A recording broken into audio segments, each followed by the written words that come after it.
নমস্কার বন্ধুরা, মাশরুম রান্না করছি আজকে।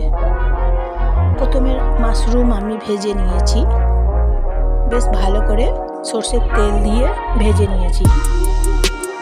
তারপর ভেজে নিয়ে এখন নুন দিচ্ছি, লবণ, জল দিয়েছি। তারপর ভেজে নিয়ে কাঁচা লঙ্কা এবং পেঁয়াজ বেটে নিয়েছি। প্রথমে কষে নিয়েছি, পেঁয়াজ কষে নিয়েছি।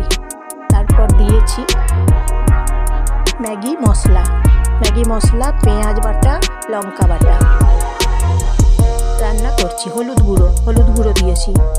প্রথমে বেশ ভালো করে অনেকটা ভেজে নিয়েছি। এইভাবে মাশরুম রান্না করছি। এইভাবে একবার মাশরুম খেয়ে দেখুন, খুব সুন্দর লাগছে। জল দিলাম, এখন নেড়ে চেড়ে পুরো রান্নাটা করছি। কষে নিলাম, প্রথমে ভেজে নিলাম, তারপর কষে নিলাম বেশ ভালো করে। আমি জয়া, আপনারা সবাই জয়ার রান্নাঘর থেকে নমস্কার নেবেন বন্ধুরা, সবাই শুভেচ্ছা নেবেন। কেমন আছেন সবাই? তারপর ভালো আছেন তো? মাশরুম রান্না করছি, তাহলে একটা লাইক করে দেবেন এবং একটা সাবস্ক্রাইব করে দেবেন। মাশরুম রান্না কেমন হয়েছে বলবেন। হয়ে গেছে, একটা পাত্রে এখন রেখে দিচ্ছি।